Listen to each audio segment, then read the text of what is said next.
амьдралаа нааш хандуулна уу?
Таны сонголт цааш нь яаж өрнөхийг шийднэ.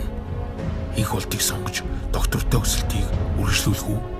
Эсвэл Баттулга Ганбаатарыг сонгож бодлого нэг биш доктор үгүй төртэй эдийн засаг авнгаах уу? Одоо